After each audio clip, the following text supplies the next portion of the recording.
Mechanistry is working overtime. Less than 1 week after major gameplay changes, we have another patch. This time, they've expanded upon the visual updates in the previous version, improving the graphical fidelity of the game even more.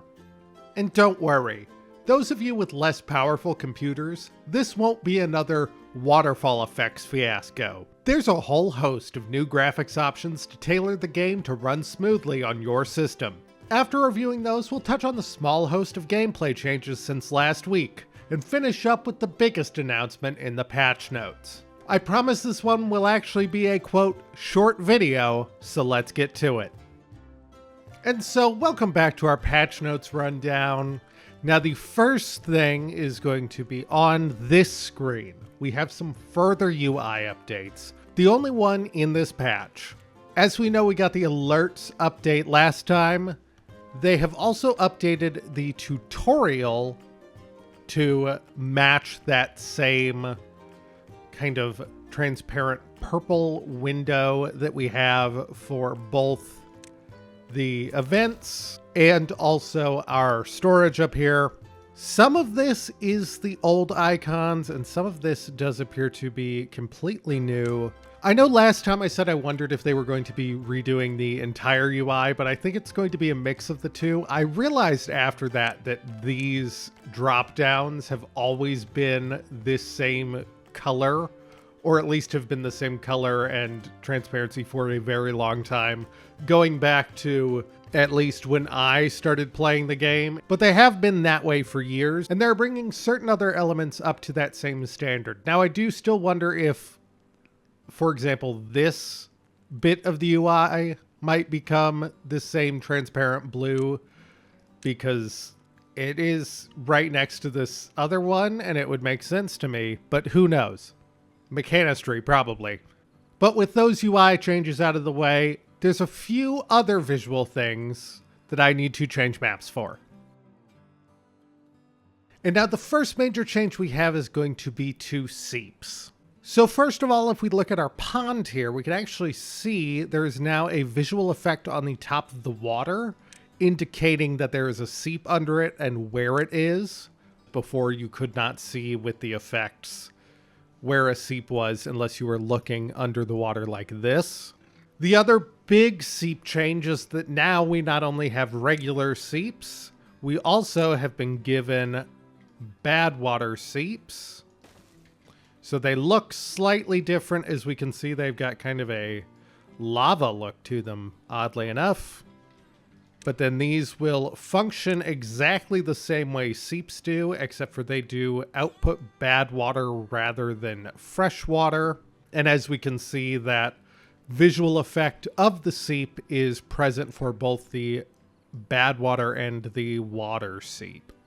Additionally, we will now see that plants sway slightly in the wind. Obviously, this is a fairly small update, but it does kind of liven up things quite a bit if you have a large field, and you can even see it from pretty far away. You can see that sway. It also affects bushes. We get a bit of leaf sway, and then trees will also sway a little bit in the wind.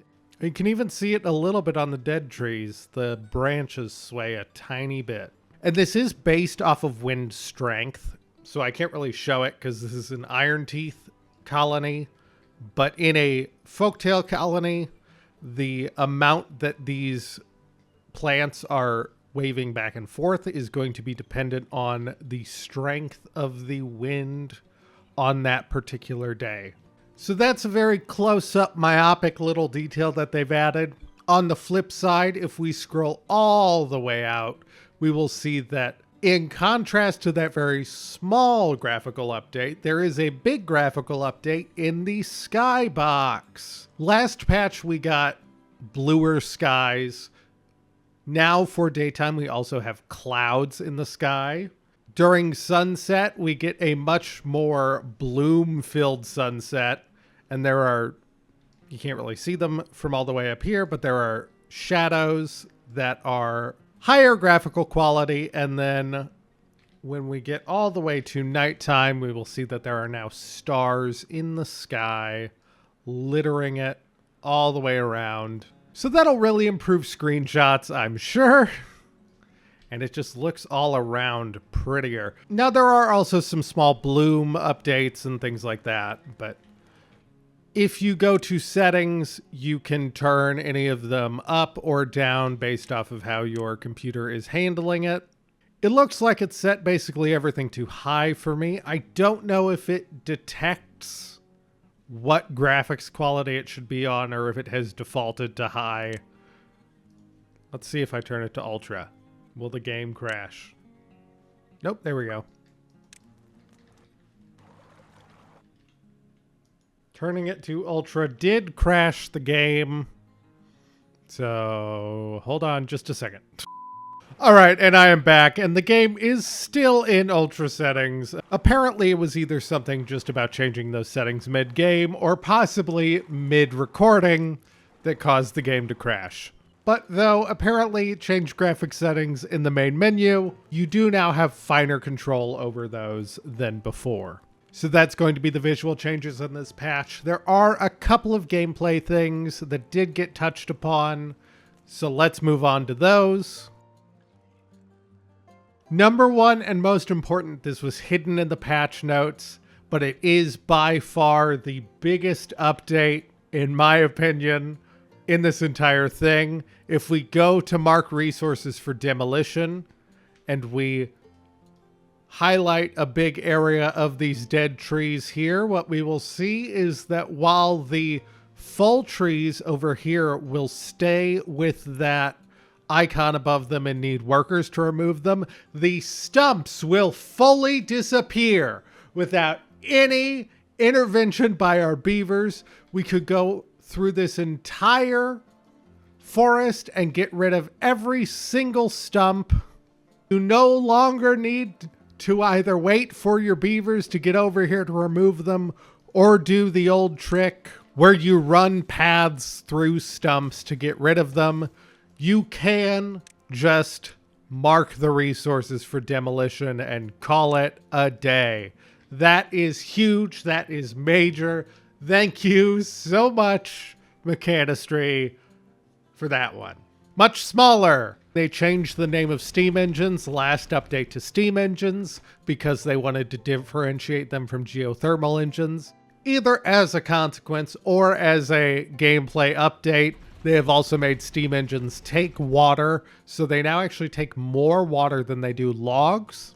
But it's still a pretty small amount. This is still going to run for 24 hours off of 16 water. But that is a consideration you will need to take into account if you are building a Iron Teeth colony now, is whether or not you actually have the water to produce steam. And the last thing to touch on when it comes to gameplay changes is to unstable cores. This is minor. They've bumped up the activation by half a day. So now when you actually hit the end of the timer, it'll be in the middle of the day rather than right at sunrise. That's kind of a little one, but I'm sure some people will appreciate it. While I am here talking about unstable cores, though, I did just want to clarify two things from the last update video that I did not touch on. People were wondering about how to handle unstable cores. Now, unfortunately, normally you cannot do anything. You just wait for them to blow up. If there is one in your way, though, you can build above it with overhangs. You can't build on it with platforms, but a platform and an overhang is enough to get your beavers over it. And then someone did ask if you can build under unstable cores. If you have the tunnels, you can build under them. Now, you can't build immediately under the unstable core because it does have this outline, much like other things that you can't tunnel under. But if you go one below that, that icon goes away and you can tunnel down there. Now, I will say, if you were trying to use this as a clever way to get rid of unstable cores, don't. Because if I go down here and I just delete all of these, as we can see, the unstable core is gone. And if I unpause the game so time starts again, it'll explode. And then I placed it too close, so this unstable core will also explode. We can see that also exploded our overhang, but very clearly that platform was too close. in a situation like this, would that destroy the overhang? Yes. So the overhang, even though the furthest one was actually placed on this block, did get destroyed. Lesson there, still be careful if you're building around unstable cores. Now the final news is just an announcement that Mechanistry is looking into changing the way that aquifer drills function. If you are in any sort of Timberborn community, you probably would have seen some complaints about the way aquifer drills currently function. It's important to note that Mechanistry has clarified that aquifer drills currently are acting as they intended them to, but they also understand that they are not acting the way that players expect them to or want them to. And so they're actively looking at how they can rebalance them and maybe rework them to fit that fine line between balance and player expectations. Now, the weird ways that aquifer drills were acting. Number one, if you watch the last update video, they don't produce any water during droughts, which is kind of odd behavior for an aquifer, because compared to real life, if you are drilling into an aquifer, part of the reason you're doing it is if you're running out of surface water, you often still have groundwater that you can access. And that's what an aquifer is, underground water. And so you build the drill so that you can dig deep into the ground and get that water out. The fact that aquifer drills weren't able to do that frustrated some people and was not really expected. Additionally, their behavior during bad tides is a bit odd. So let me just get us to a bad tide here. And we will see that first off, this aquifer drill, not powered, never been run, is producing bad water. The other one that I placed earlier, also producing bad water. Neither of these have been run. A normal aquifer block will not produce bad water during a bad tide. It is just ones that have been tapped. We cannot pause these aquifer drills to make them not pull out bad water. If they have a drill sitting on top of them, during a bad tide, they will put out bad water. Frustratingly for a lot of people, this mechanic is also present even if you delete the aquifer drill. So currently, if you delete this aquifer drill, it is still going to be putting out bad water. It's not going to stop until the bad tide stops. And then any other time we have a bad tide, it'll continue putting out bad water, which is, to put it mildly, pretty frustrating. Particularly if you were trying to just learn the mechanics as you go along, and then you decide actually getting a bad tide up here is not worth my time. I don't want to use this aquifer drill anymore. And then come to find out it's putting out bad water even though the aquifer drill is gone.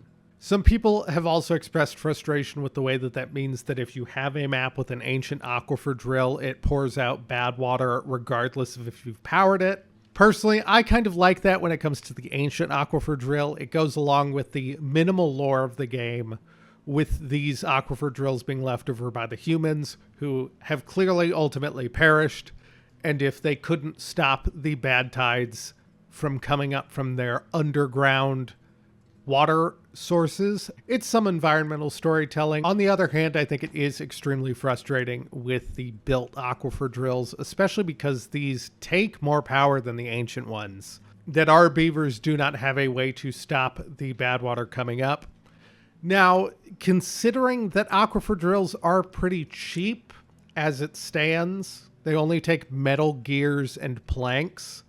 I don't hate the idea that we need a tier 2 aquifer drill that takes treated planks or some other late game material like extract so that we can either get water during droughts or block bad water flow.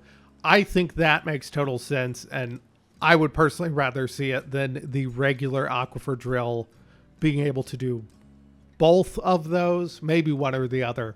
But that is going to be all from the second set of patch notes. For this one, if you've got any ideas for what you think the updates to aquifers could be, I'd really like to know. I gave my thoughts, but I'm sure other people have much more interesting ones.